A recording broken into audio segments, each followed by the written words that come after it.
want to talk to you this morning about a subject which I, at times, have hesitated to proceed with, because it's a subject that you might think of as having only derived from science fiction, the subject of our future and the computer of artificial intelligence.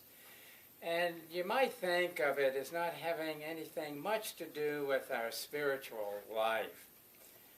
But we are in a quiet revolution that we may not notice because it happens so subtly, of creating different forms of intelligences which may end up being us.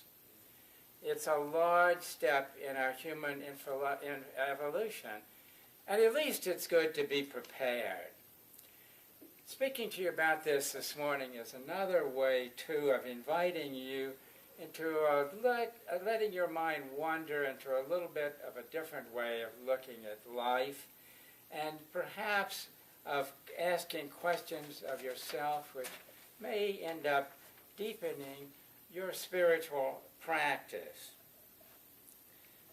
Have some of you read about the Google glasses that are coming out? Well, they're just the beginning, the bare beginning of a new way of being in the world. It's already begun with the smartphones and all kinds of previous technology.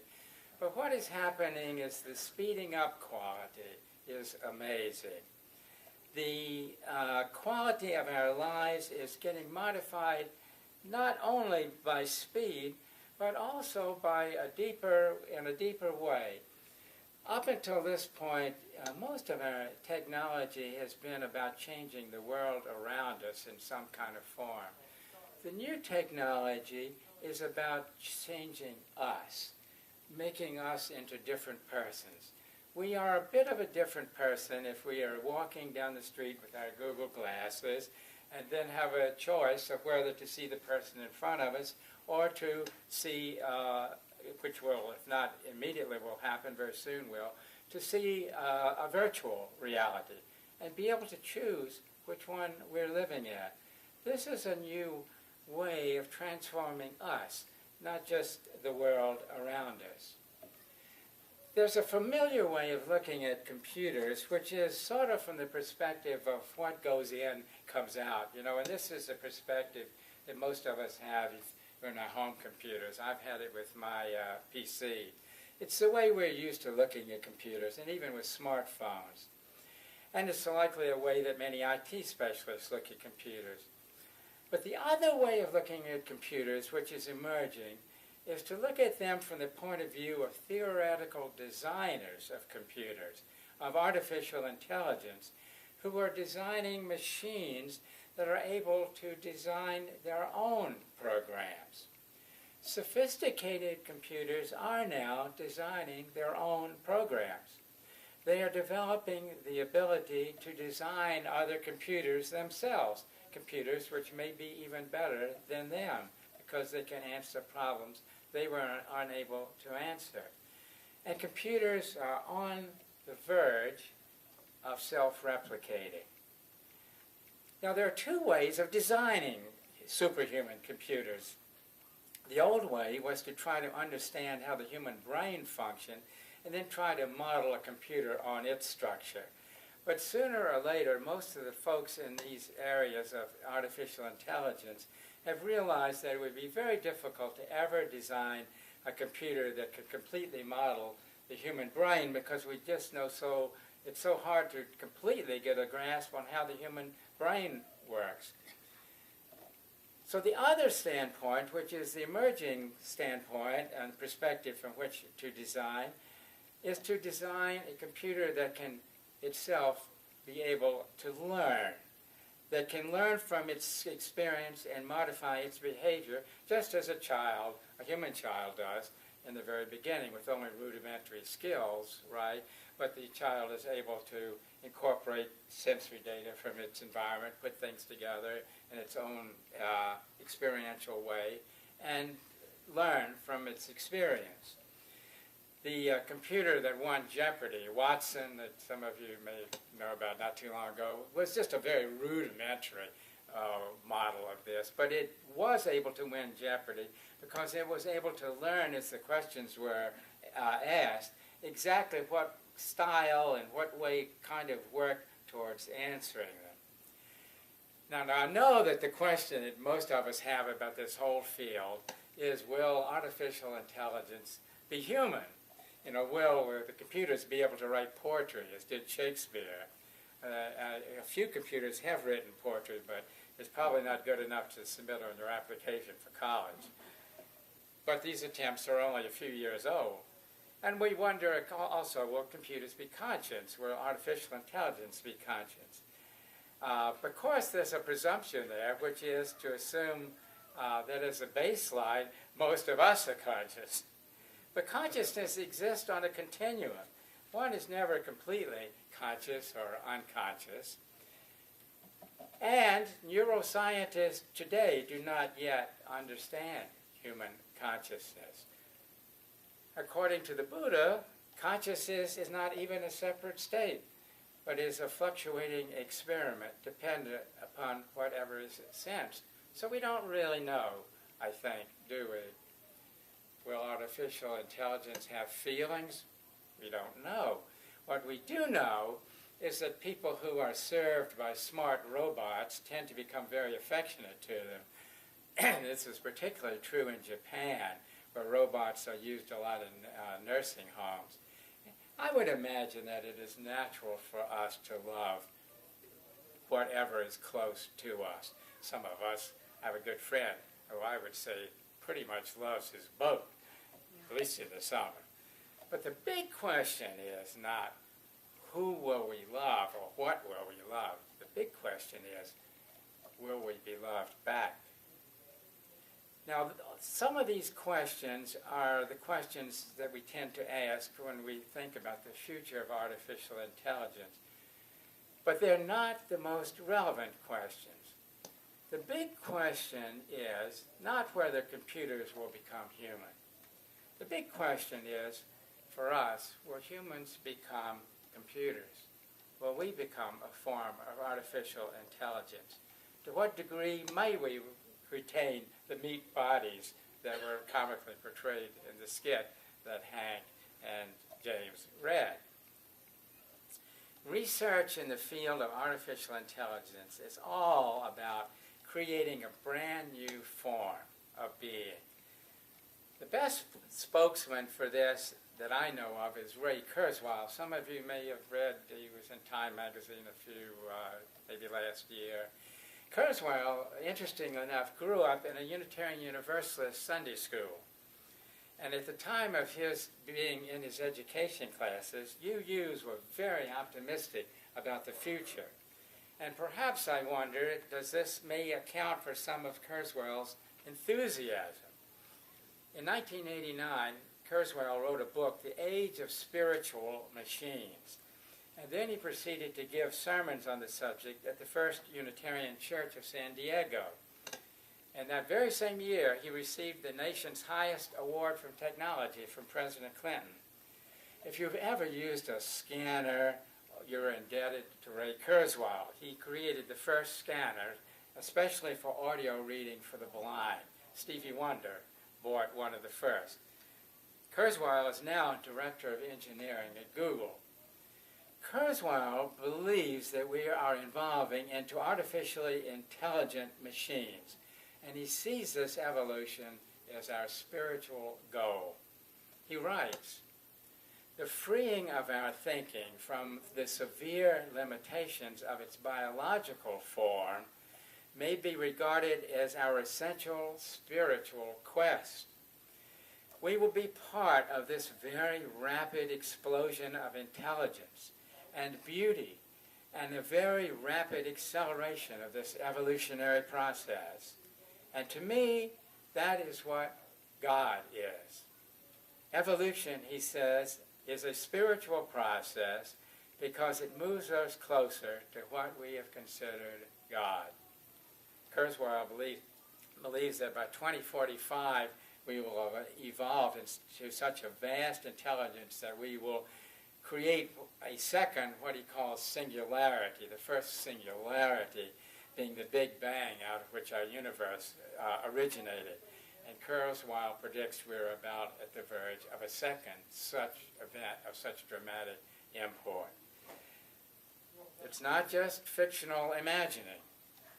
The National Aeronautics and Space Administration and Google have teamed up with Kurzweil and others to found the Singularity University at Moffett Federal Airfield in California to pursue just this research.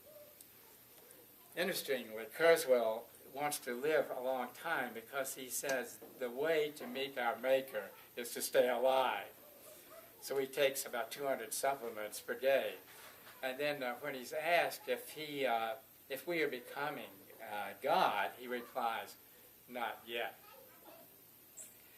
Kurzweil is an outspoken advocate in a movement called transhumanism. Transhumanism excuse me, is a growing group of scientists and futurists that are committing towards transforming us into enhanced human beings through the development primarily of artificial intelligence, but also nanotechnology and genetics. Julian Huxley, the brother of Aldous Huxley, seems to have been the first to use the word transhuman. In 1927 already, he wrote, "The human species could be transcended by a state of experience based on the illumination of knowledge and comprehension." A number of Unitarian Universalists are engaged in these new technologies to create a transhuman being. A few years ago, transhumanist Unitarian Universalists formed TUUN, the Transhumanist Unitarian Universalist Network, which affiliated with the Unitarian Universalist Association. A few years ago, European transhumanists founded the World Transhumanist Association. Their first secretary was a former Buddhist monk named James Hughes, and he describes himself, I'm not quite sure what that means, as an attenuated Unitarian Universalist. He attends the Unitarian Universalist Fellowship in Storrs, Connecticut, and he's a member of the Unitarian Universalist Buddhist Fellowship, as well as TUUN. In 2008, as a rebranding effort, the World Transhumanist Association changed its name to Humanity Plus. Now, not everyone is optimistic about this adventure. In the April of 2000, Bill Joy, the co-founder of Sun Microsystems, went so far in an article in Wired magazine to predict, and I quote, "the possible extinction of the human race as a result of the use of nanotechnology and the takeover by elite intelligent machines." He felt the need, Joy did, to write this article, but he saw it as an update of the letter that Albert Einstein wrote to President Roosevelt, warning him of the dangers of atomic energy. Maybe you could say Joy is just pessimistic because he was raised a Lutheran, but he says those scars are now invisible. Joy opines that if the elite machines turned out to be soft-hearted liberals, they may keep the rest of us on welfare for a short time. But he worries that they may not be of such generous persuasion. I do not think we're going to get conquered by computers, but I do believe we will gradually, as it's happening already, turn more and more of what we would have done with our thinking and our living over to the power of computers, so that one day there are going to be amazing transformations. Our soldiers will wear Google glasses so that they can see information that's not apparent to the naked eye. Even now, already, the stock market can no longer function without computer algorithms. And what child would not want his or her memory boosted if it means that he will have a jump on all other children and getting into college? In the readings that I've read on AI, there's a constant reference to we. We will improve humankind. We will be enhanced beings. We will live to be 200 years old. I can't help, though, but get the impression that those who speak of we are not visualizing the whole of humankind. A large portion of those involved with artificial intelligence development are more of a libertarian persuasion. A large number of those involved with AI are those folks who view themselves as rather self-made and independent individuals. In the discussion among those who are developing AI, there is a large discussion emerging about the division that will arise between those who evolve and those who choose or do to or not to, or who can't. The two categories are sometimes referred to as the naturals and the enhanced. And his prediction of the future, Kurzweil, refers to the left behind as MOHSs, mostly original substrate humans. This means they're made of meat. Kurzweil believes that the MOHSs will be honored and legally protected by grandfathered legislation because they are the progenitors of what humankind will have become. But I worry. I think this will be a lot more an advanced attitude of our future followers than the attitude that we now hold to our progenitors, such as the chimpanzees, for example, who have developed from a very close common origin. We are approaching what some people have dubbed the rapture of the nerds. And those who don't make it will be the left behind. If you feel out of touch, and I know I do at times, because you don't have the latest smart convenience, we are just at the inkling of what is to come. Since the developed world already leaves behind the less developed world, I find it very easy to suspect that the enhanced will not do differently towards the unenhanced. Rather, as in fundamentalist Christian thought, the non-Christians are proposed to be eventually abandoned when the final rapture of Revelation occurs and the saved are lifted up to heaven. The rest of us may be left to be just where we are. Though it is ironic, it is not incidental that we are developing this powerful technology at the very same time we're destroying the natural world in which we live. Neither of these dramatic events receives the attention it deserves, which is why I've taken the liberty to speak to you this morning. The consequences of both of these, the destruction of our natural world and the emergence of an artificial intelligent one, are simply so mind-blowing that most of us just don't want to go there. Environmental degradation and AI development multiply the effects of each other. As the natural world deteriorates and natural resources become more and more scarce, we will be motivated to develop more and more artificial technologies to try to protect ourselves. And the further we detach ourselves from the physical world, probably the less we will care about it, and the more artificial we will want to become. We end up in a continual feedback loop with awesome, unpredictable consequences. There are many virtuous, I want to say, motivations for developing AI. The biggest one is to relieve human suffering, and we are reaping positive results already. There's a friend of mine who has been able to restore her hearing because she has a very small computer implanted very near to her ear. Her cochlear implant consists of a small computer chip with a microphone that converts the sound waves that are incoming into an electrical signal that bypasses this normal trajectory of the brain circuits and goes directly to the area of the brain that processes sound.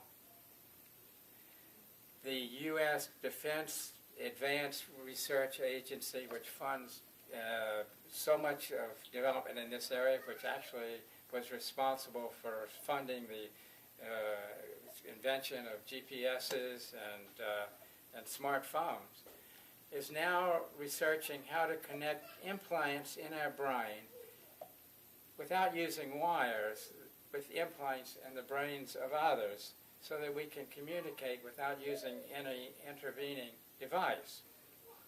This is, of course, a huge advantage if you're on a battlefield. When this happens, we'll have achieved a kind of Vulcan mind meld, for those of you that ever watched Star Trek. What will it be like to know at any moment what our lover is thinking? I don't know. But the most important motivation for AI developers is a belief that this development is our destiny. The old school of Christianity believed that we humans devolved from God and were banished from Eden. The newer transhuman scientific school believes that the reverse is true, that we can climb a virtual Babel's tower and access heaven for the first time.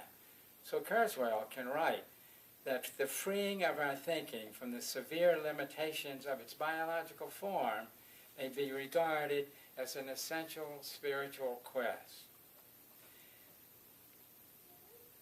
When I first began considering the future of AI and these other technologies, I confessed to being dazzled, and I also confess that it's taken me quite a number of years to accept the even possibility of this transformation.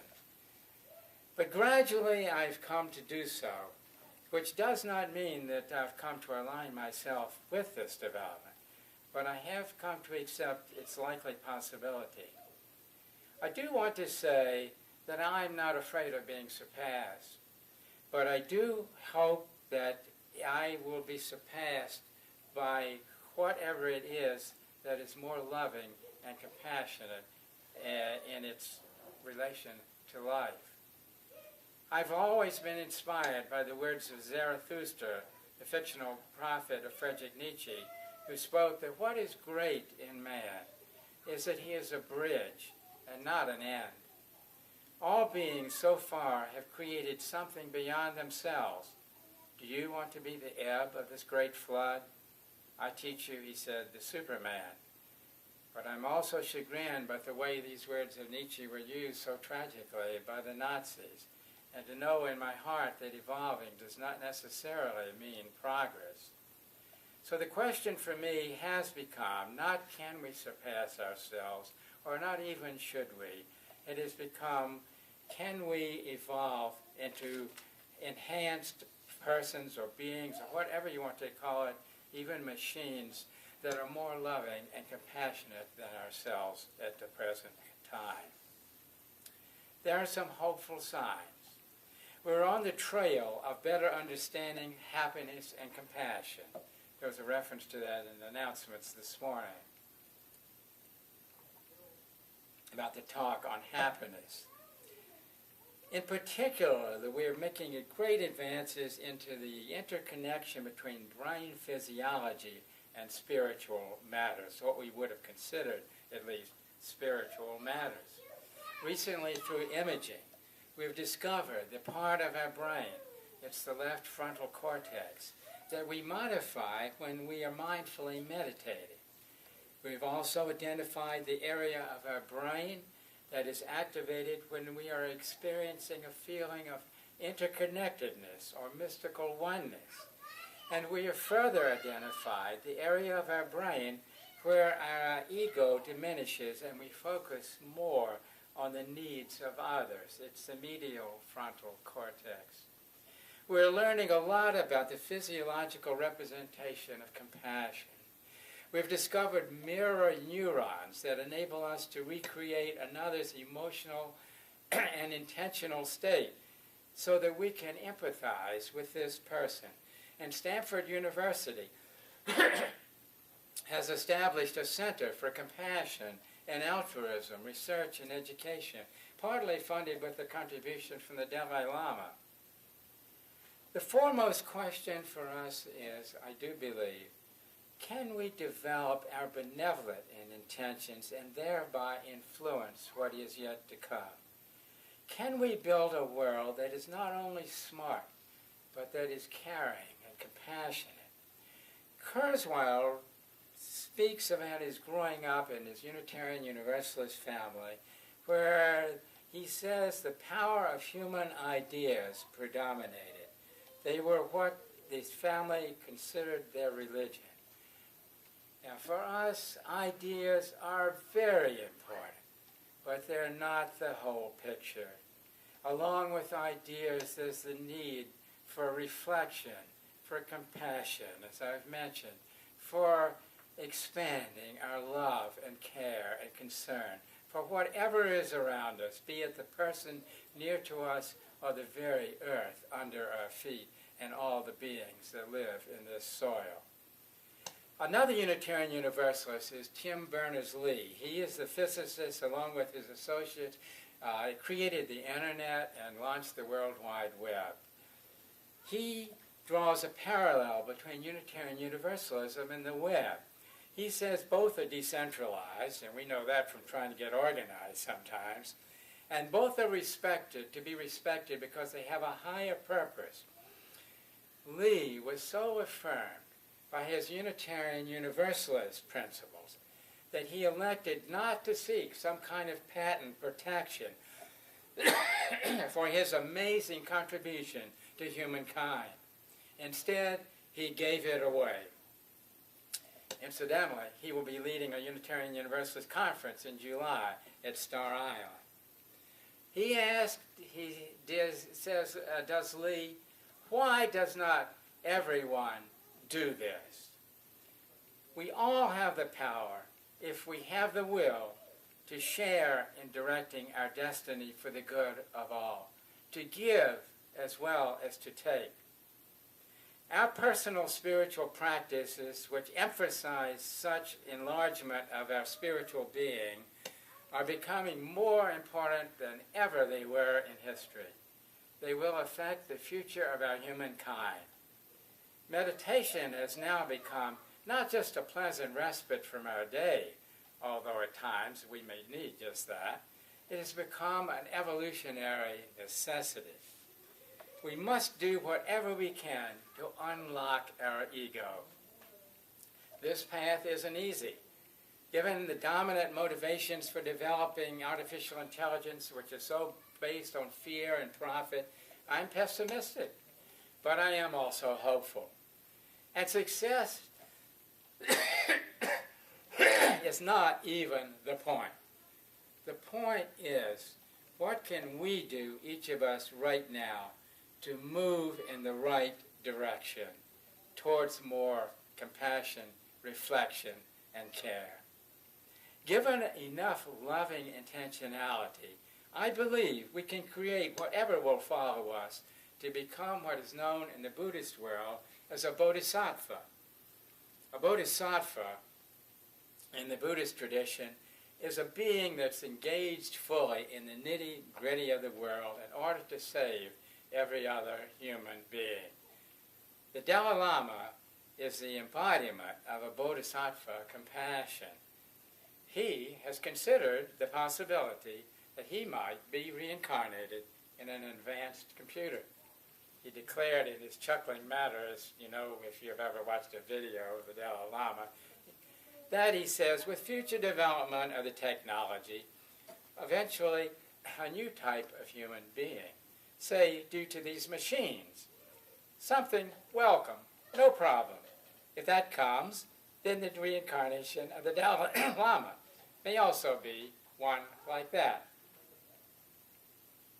I pray, may we become loving bridges to whatever shall follow us, whatever it may be made of. May we become ever more wise and compassionate. May we live our lives so that today we could be worthy of such an incarnation as visualized by the Dalai Lama. May we move beyond the vision of self-centered egos towards that of wise and loving, compassionate bodhisattvas, now and for the future. May we all sentient beings be well and enjoy the root of happiness, free from suffering and the root of suffering. These are the words of the Bodhisattva vow. May we not be separated from the joy beyond sorrow. May we dwell in spacious equanimity, free from craving, fear, and ignorance.